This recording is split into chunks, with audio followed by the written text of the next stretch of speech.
Hello everyone, ये class है BSc BEd second year के लिए। तो मैंने आपको यूनिट सेकेंड पढ़ा रहा हूँ अभी। तो मैंने आपको 3 टॉपिक ऑलरेडी इसमें करा दिए मैंने, ठीक है।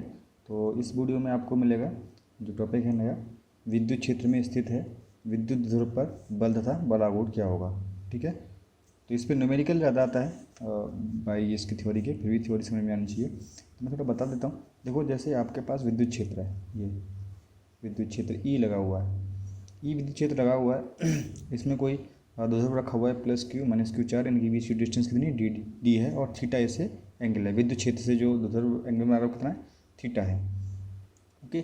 तो इस पर निकालते हैं बल, पहले पे बल निकालेंगे तो बल क्या होगा। तो बल देखो, 2 चार्ज हैं आपके पास और ये माइनस क्यू चार्ज है। आपको पता है इलेक्ट्रिक फील्ड में अगर कोई चार्ज रखा हुआ है तो उसका चार्ज कितना होता है, F is equal to Q E. इसी बेस पे प्लस क्यू के कारण बल कितना आएगा, F1 मैंने मान लिया कि प्लस क्यू के कारण जो बल आएगा वो F1 is equal to plus Q E, क्योंकि प्लस है और जो इलेक्ट्रिक फील्ड लगाया वो है। ये क्या है, एक समान क्षेत्र है, मतलब हर जगह इसकी वैल्यू क्या है, एक समान है, सेम है। और देखते हैं माइनस क्यू के कारण F2 इजिकल टू माइनस की क्यू ई, और टोटल फोर्स कितना होगा, F is equal to F1 plus F2। आपने दोनों को ऐड कर दिया, माइनस क्यू और प्लस क्यू को। अब ये सेम है और नेगेटिव सेम है, इसलिए जीरो हो जाएंगे। F इजिकल टू जीरो, ये जब है ये तो है ना कि एक समान विद्युत क्षेत्र में। देखो, असमान विद्युत क्षेत्र में क्या होगा, मतलब ये हर वैल्यू हर जगह सेम नहीं होगी, कहीं पे कुछ होगा कहीं पे कुछ होगा, असमान नहीं है। अब देखो प्लस क्यू पे चार्ज कुछ प्लस क्यू है, सॉरी प्लस क्यू है, और इस पर कुछ इलेक्ट्रिक फील्ड ई1 मैंने मान लिया कि ई1 है, इस पर क्या है ई2 है, ये ई3 है, जो भी आएगा। तो असमान विद्युत क्षेत्र के लिए क्या है, जो फोर्स हैं दोनों के लिए बदल जाएंगे। तो यहाँ पे क्या है, इस ये पता तो नहीं है, जिस वो डिपेंड करता है कितना इलेक्ट्रिक फील्ड है। तो इसके लिए क्या है कि एफ नॉट इजिकल टू आपका जीरो आएगा। ध्यानवाद, पॉइंट फर्स्ट, एक समान विद्युत क्षेत्र में जो टोटल फोर्स होता है ध्रुव कारण वो कितना होता है, शून्य होता है। और जबकि असमान विद्युत क्षेत्र होगा तो नॉट इक्वल टू जीरो होगा। क्लियर, क्यों है मैंने ये बता दिया आपको। अब इसके कारण बलाघूर्ण कितना होगा, तो बलाघूर्ण मैं बता देता हूँ थोड़ी। बलाघूर्ण टाव होता है, और टाव इजिकल टू का पढ़ा है कि बल इंटू लंबवत दूरी जो भी क्षेत्र है। अब देखो बल तो आपने निकाले, प्लस एक का परिणाम प्लस क्यू जो भी आएगा एफ इजिकल टू एक का, जिसके ये है। अब इससे लंबवत दूरी कितनी होगी इस इलेक्ट्रिक फील्ड से, मैंने इस पर 90 डिग्री का ये एंगल डाल दिया यहाँ पे। तो ये दूरी पूछ रहा है, ये वाली दूरी, ठीक है।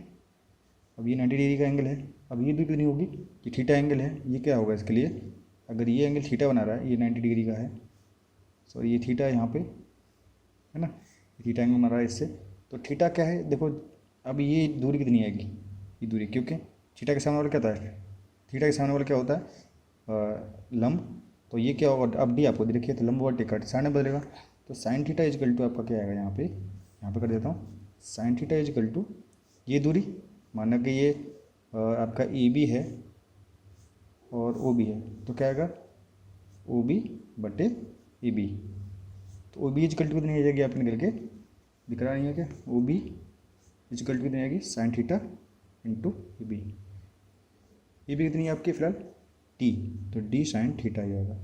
तो यहाँ पे जो आपका वैल्यू आएगी, बल आपको एक ही परिणाम लेना, तो इसलिए क्यू ई इंटू लंबा दूरी डी साइन थीटा, तो इसलिए बोलते हैं F is equal to Q E D sine theta. अब यहाँ पे क्यू डी ई कर लेते हैं, Q D E sine theta tau. अब यहाँ क्यू डी क्या होता है आपको पता है, ये होता है ध्रुवाघूर्ण, इसको बोलते हैं पी से, तो पी ई साइन थीटा। अब इसको टाउ एक वेक्टर राशि है, सदिश राशि, तो पी इंटू क्रॉस ई, जो E cross B equal to sine theta.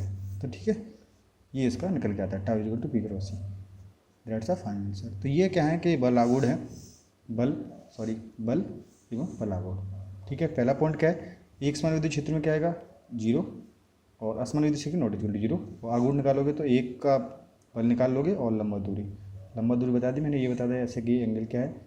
तो ये बनेगा साइन थीटा इक्वल टू लंबवत टिकट, तो ओ बी बटे ए बी, यहाँ से ए बी की वैल्यू, सॉरी ओ बी की वैल्यू आ जाएगी। अब वैल्यू पुट कर दोगे, ताऊ इक्वल टू ना पी क्रॉस ई। ये कम मैक्सिमम होगा, कम नेगेटिव होगा, आपको पता है। अगर टाउ कम मैक्सिमम होगा, अगर if theta is equal to sine theta की वैल्यू जो मैक्सिमम क्या होती है, पहले थीटा की जरूर लेते हैं, तो टाउ इजिकल टू कितना आ जाएगा, जीरो, ठीक है। और इफ़ थीटा इजिकल टू आप 90 डिग्री ले लोगे, तो टाउ इज मैक्सिमम आ जाएगा, जो कि क्या होगा पी इंटू ई। ठीक है, दो केस मैं दिखा देता हूँ बुक में, देखो बता देता हूँ आपको। ये है, देखो ये विद्युत क्षेत्र में स्थित विद्युत ध्रुव पर बल तथा बलागुण। तो मान लीजिए लंबाई डी का कोई विद्युत ध्रुव ए बी है, ये भी रखा हुआ है किसी सम विद्युत क्षेत्र में, बोला एक समान विद्युत क्षेत्र में स्थित है। ए बी पर माइनस क्यू चार्ज है और बी पर क्या है, प्लस क्यू चार्ज है, और विद्युत क्षेत्र के अच्छे विद्युत क्षेत्र की ई से कितना है, थीटा कोण आता है। सम विद्युत क्षेत्र का बी पर स्थित प्लस क्यू पर क्षेत्र की दिशा में बल क्यू ई होगा और दूसरे पे क्या होगा, माइनस क्यू ई होगा। अब सम विद्युत क्षेत्र में स्थित ध्रुव पर कितना होगा, कार्यकारी विपरीत होगा, दोनों को जोड़ देंगे F1 प्लस F2 तो 0 आ जाएगा। अतः सम विद्युत क्षेत्र में स्थित ध्रुव का रेखीय विस्थापन नहीं होगा, इसलिए क्या होगा, विद्युत क्षेत्र इसका परिणामी बल क्या होगा, 0 होगा। असमान के लिए क्या आएगा, नॉट इजिकल टू 0। सिंपल सा इसमें दे नहीं रखा, मैंने बता दिया आपको क्यों होगा, क्योंकि असमान में इस पर भी इलेक्ट्रिक फील्ड अलग होगा, इस पर भी इलेक्ट्रिक फील्ड अलग होगा, इस वजह से F1 F2 value not is equal to होगा, F1 not is equal to F2, इसलिए परिणामी बल जो होगा नॉट इजिकल टू 0 होगा। अब बलागुण निकाले तो बल का परिमाण और बलों की कार्य रेखाओं के बीच की लंबवत दूरी, तो लंबवत दूरी क्यू ही, और जैसे बी सी ले रखी है मैंने बी ओ बोल दिया था, तो यहाँ पे वही सेम है कि डी साइन थीटा आएगी। ठीक है, ये दूरी कितनी है, डी साइन थीटा, तो इसलिए क्या है कि tau equal to P sine theta, और यहाँ पी क्या है, क्यू डी, तो इसलिए आप क्या बलागुण के रूप में लिखने पर tau equal to P cross E, तो न्यूटन मीटर क्या है इसका मात्रक होता है, तो ये इसका निकला है। अब ये अधिकतम कब है, थीटा इक्वल टू 0 पे पी, और मैक्सिमम कब होगी, मैक्सिमम कब है पी, और मिनिमम कब है 0, क्योंकि थीटा इजिकल टू 90 डिग्री की मैक्सिमम और थीटा इजिकल टू 0 के लिए मिनिमम। ठीक है आंसर। अब क्या है, ध्रुव को थीटा 1 से थीटा 2 घुमाने के लिए किया कार्य, क्या होता है, डब्ल्यू इजिकल टू, अब कितना घुमाया, थीटा 1 से थीटा, तो टाउ डी थीटा आप निकाल दोगे, सेम वैल्यू पुट करनी, कुछ नहीं करना। तो डब्ल्यू इजिकल टू आपने थीटा 1 से थीटा 2 लिख दी, अब पी साइन थीटा में टाउ की वैल्यू पुट कर दी डी थीटा। अब साइन थीटा का जो इंटीग्रेशन होता है वो कॉस थीटा होता है नेगेटिव का, आप लिमिट लगा दोगे तो P E cos theta 1 minus cos theta 2, तो ये क्या आएगा, कार आ जाएगा। ठीक है, कार आपका कितना करके है, डब्ल्यू इजिकल टू, अब आपने क्या है कि देखो यदि इस ध्रुव को विद्युत क्षेत्र के समांतर थीटा इक्वल 0 से विद्युत क्षेत्र की दिशा के लंबवत में ले जाने का किया आकार कितना होगा, पी ई होगा, मतलब कब ये मैक्सिमम होगा कब मिनिमम होगा वो वैल्यू दे रखी है, थीटा इजिकल टू 0 के लिए निकाल लो और थीटा इजिकल टू पाई के लिए आपको निकालना है, सेम है। अब इसमें दिया इंपॉर्टेंट जो टर्म्स है वो आता है स्थितिज ऊर्जा। स्थितिज ऊर्जा के लिए क्या होता है कि जो रेफरेंस लेते हैं, स्टार्टिंग पॉइंट लेते हैं वो 90 डिग्री लोगे, बस कुछ नहीं करना। जैसे ही आपने यहाँ पे लिया, अब स्थितिज ऊर्जा क्या करना है, डब्ल्यू इक्वल टू जो डब्ल्यू कार्य बोलते हैं, अब वो ऊर्जा भी सेम वही मात्रक होता है, तो थीटा 1 से थीटा 2 टाउ थीटा है इसमें, उसमें क्या है कि आप डिफरेंस लोगे, स्टार्टिंग मॉडल लोगे 90 डिग्री से लोगे, 90 डिग्री से थीटा 2 जाएगा और टाउ डी थीटा, ये क्या लग गया पोटेंशियल एनर्जी। पोटेंशियल एनर्जी क्या है, देखो विद्युत क्षेत्र में द्विध्रुव पर कोई परिणामी बल कार्य नहीं करता है, विद्युत क्षेत्र में द्विध्रुव पर कोई परिणामी बल कार्य नहीं करता क्योंकि एफ इजिकल टू 0 है इसलिए बोल रहा है, परंतु उस पर एक बलागुण कार्य करता है। ठीक है, एफ इजिकल टू 0 था पर लेकिन उस पर बलागुण काम करता है, बलागुण हमेशा रोटेट चीज़ करती है जब काम करता है। अब आगे क्या है, उस क्षेत्र के समांतर लाने का प्रयत्न करता है, मतलब उसको क्या करेगा, जैसे दोलन ये मूव कर रहा है ऐसे, तो क्या करेगा, इसको स्थिर लाने की कोशिश करेगा। अतः ध्रुव को स्थिर ऊर्जा उसके क्षेत्र के सापेक्ष अभिविन्यास से संबंधित की जा सकती है। जब ध्रुव के समांतर होता है तो स्थिति ऊर्जा न्यूनतम होती है, वह स्थायी संतुलन की अवस्था में होता है। तो स्थिति ऊर्जा की गणना सदैव किसी निर्दिष्ट स्थिति के सापेक्ष की जाती है, मेरा नाम रेफरेंस पॉइंट, तो रेफरेंस पॉइंट निर्दिष्ट स्थिति बोलते हैं। तो इस निर्दिष्ट स्थिति का चयन सुविधानुसार किया जा सकता है। विद्युत क्षेत्र में स्थित ध्रुव के लिए क्षेत्र के सापेक्ष लंबवत स्थिति थीटा इक्वल टू 90 डिग्री को क्या करते हैं, निर्दिष्ट स्थिति माना जाना सुविधाजनक होता है। अतः क्षेत्र की दिशा से किसी अन्य थीटा पर ध्रुव की स्थिति ऊर्जा कितनी होगी, 90 डिग्री से लेकर थीटा और डाउ टी थीटा। तो आपने वैल्यू पुट कर दो कि P sine T theta, negative का ज़्यादा रोल नहीं है क्योंकि नेगेटिव वहाँ से आता है, क्योंकि आपने ये वैल्यू पुट कर दोगे तब नेगेटिव निकल आएगा, तो कोई दिक्कत नहीं। माइनस का थीटा माइनस थीटा को नेगेटिव 90 डिग्री से थीटा टाउ डी थीटा, और पी साइन थीटा आप नेगेटिव नहीं लोगे तो कोई दिक्कत नहीं है, ऐसा कोई प्रॉब्लम है नहीं। तो P sine theta D theta अब वैल्यू पुट कर दोगे, ठीक है, अब ये वैल्यू निकल के आ जाती है। वैसे तो होता है नेगेटिव ई पी को क्या वैल्यू पुट करोगे यहाँ पे, ये थीटा का मापन बाम होती है, अतः बलागुण द्रव से घूर्णन उत्पन्न करता है, इसलिए टाउ इजिकल टू माइनस का पी साइन थीटा ले रखा है इसने। ओके, सेम इजिकल टू क्या दिए, माइनस का P E P dot E. Okay, इसका लिमिट का रखा है साइन थीटा कॉस थीटा, ये निकल के आ जाएगा। ओके, डेट्स आंसर यहाँ पे निकल आता है। ओके, अब इसमें क्या है एक्चुअली और ये भी हैं, काफ़ी सारे हैं टर्म्स हैं, इसे तो हम कराएंगे अभी। ठीक है, सबसे इम्पोर्टेंट पार्ट कर लेते हैं इलेक्ट्रॉन की चिरसम्मति ऊर्जा। ये क्या होती है ये बात करते हैं। ये इंपॉर्टेंट है, बहुत इंपॉर्टेंट क्वेश्चन है आपके लिए एग्जाम के लिए। सिर्फ इंपॉर्टेंट क्वेश्चन में ध्यान देंगे, बाकी ज़्यादा गौर करने की जरूरत नहीं, क्योंकि एग्जाम में निकट हैं तो इस पर ध्यान देना। इंपॉर्टेंट क्या होता है, इलेक्ट्रॉन की चिरसम्मति ऊर्जा कितनी होती है, इलेक्ट्रॉन का जो है चिरसम्मति ऊर्जा कितनी आएगी वो। ठीक है,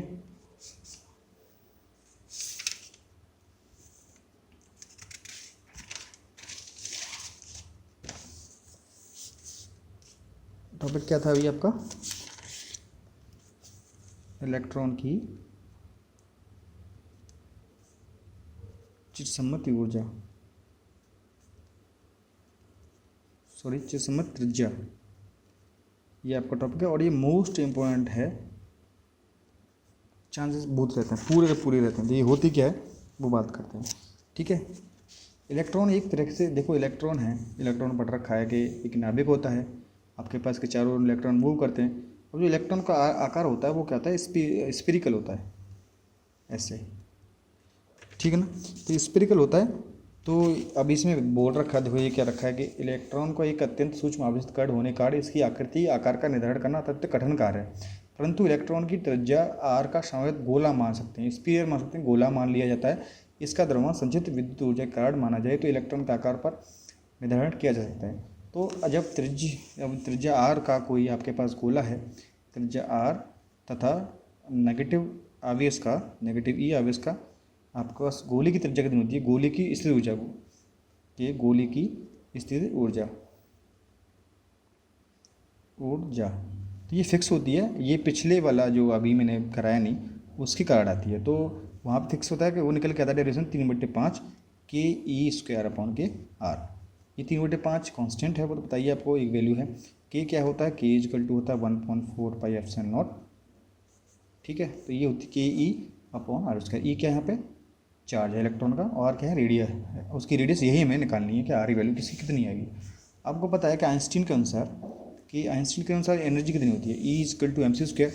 तो वो क्या है, आप इसकी बराबर पुट कर दोगे। देखो यदि यही ऊर्जा इलेक्ट्रॉन की स्थिर वैद्युत ऊर्जा मानी जा सकती है आइंस्टीन द्रव्य ऊर्जा संबंध से, यदि इस ऊर्जा के तुल्य m है, तुल्य द्रव्यमान कितना m है, तो कितनी होगी, E equal to MC square. तो ई और यू को बराबर कर दिया आपने, यहाँ पर m इलेक्ट्रॉन का द्रव्यमान है और c क्या है, प्रकाश का वेग है। आपने वैल्यू पुट कर दी MC स्क्वायर 3/5 के ई स्क्वायर अपन का, ऐसे आप r निकालोगे।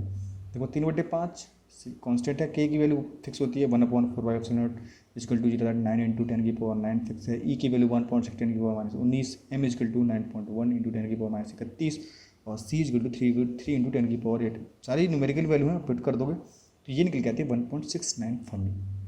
फर्मी कितना होता है, एक मीटर में एक फर्मी में 10⁻15 मीटर होता है। तो वैल्यू पुट कर दिए तो 1.69 10⁻15 मीटर। तो ये आपको निकाल के देनी होती है एग्जाम में। बहुत इंपॉर्टेंट पार्ट है, आपको ध्यान रखना है। ठीक है, ओके। और आपकी जो न्यूमेरिकल है, न्यूमेरिकल भी आपको कर लेने हैं। देखो जैसे ये है HCl का दोहरागुण कितना रखा है, 3×4 कूलम मीटर स्क्वायर। तो अणु के आयनों के मध्य की दूरी ज्ञात करनी है आपको, उनके बीच की डिस्टेंस कितनी होगी वो निकालना है। और आयनों की मिलाने वाली रेखा ध्रुव केंद्र से 20 एंगस्ट्रॉम दूरी पर स्थित इलेक्ट्रॉन की स्थिति का मान जाती है। तो सेम है, दोहरागुण कितना होगा, P×Q_D। आप जानते हो P यहाँ पे इतना है, Q इतना है, तो अब D निकालोगे। D इनके बीच का जो D डिस्टेंस है वो निकल आएगा, इससे ये वैल्यू पहले निकल आएगा। अब ध्रुव कार्ड किसी बिंदु पर विभव कितना होता है, इतना पता है।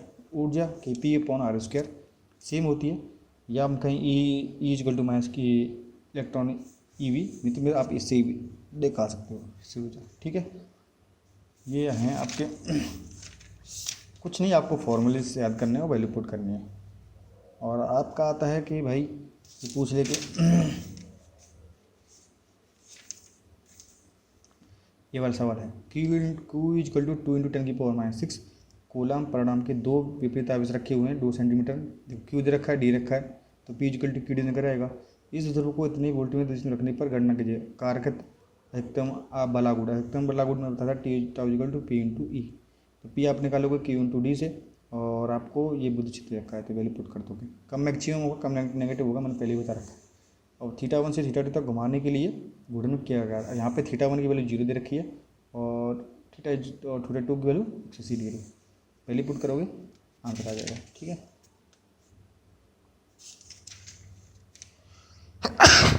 आपको किसी की भी प्रॉब्लम हो तो पूछ सकते हैं, बहुत सारे हैं। बाकी आपको नेक्स्ट वीडियो में मिलेंगे इस चैप्टर के बारे में। ठीक है, थोड़ा सिलेबस देख लेना कितना बचा है क्या है। Okay, thanks for watching. ये क्या क्या है तो बता दिया आपको।